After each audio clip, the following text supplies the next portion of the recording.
আরেকটি দল যে নতুন দল, শিশু দল, তাদের বয়স এখন ঠিক মতো 25 হয়নি।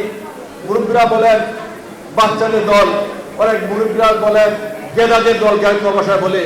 এই গেদাদের দল তারা কিন্তু আজকে নির্বাচন করতে চায়।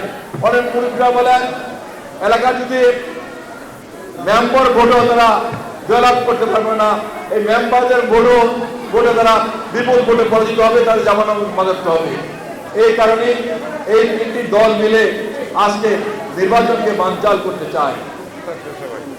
আজকে দেখুন, আজকে চক্রান্ত করে বিএনপির বিরুদ্ধে বিভিন্ন মিথ্যাচার করছে, তারেক রহমানের বিরুদ্ধে মিথ্যাচার করছে, শহীদ রাষ্ট্রপতি জিয়া রহমানের বিরুদ্ধে মিথ্যাচার করছে, বিএনপির নেতাকর্মীদের বিরুদ্ধে মিথ্যাচার করছে, বিএনপির নেতাকর্মীদেরকে চাঁদাবাজ করা হচ্ছে।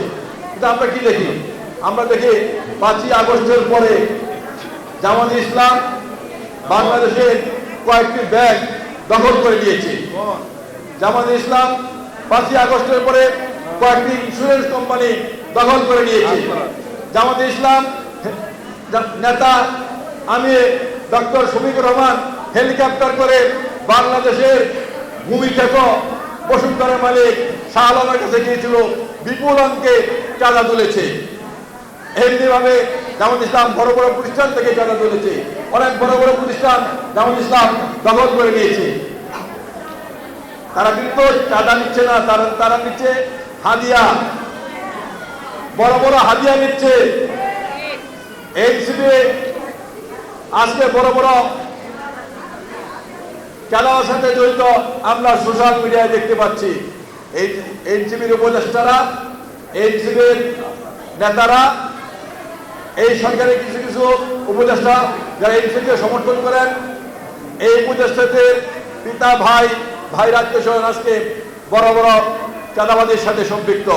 আমরা সোশ্যাল মিডিয়া দেখেছি।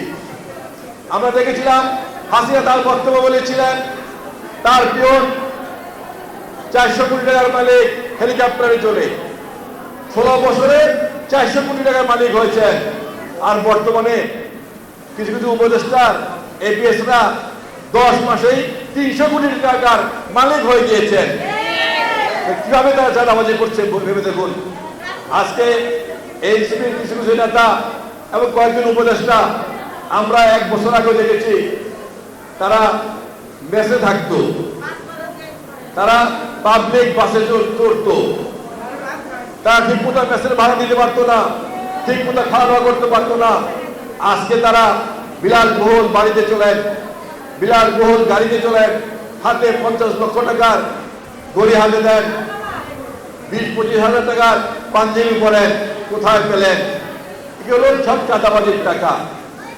এক এসবি নেতা 23 সনে তার ফেসবুকে স্ট্যাটাস দিয়েছিল ঢাকা বিশ্ববিদ্যালয়ে হলে তার খেতে খুব কষ্ট হয়, ঠিক মতো খাওয়ার টাকাও তার ছিল না। আজকে তিনি অনেক টাকার মালিক, বিলাসবহুল বাড়িতে থাকেন, বিলাসবহুল গাড়িতে থাকেন। এমনিভাবে তারা আজকে এই দেশটাকে লুটে পুটে খাচ্ছে।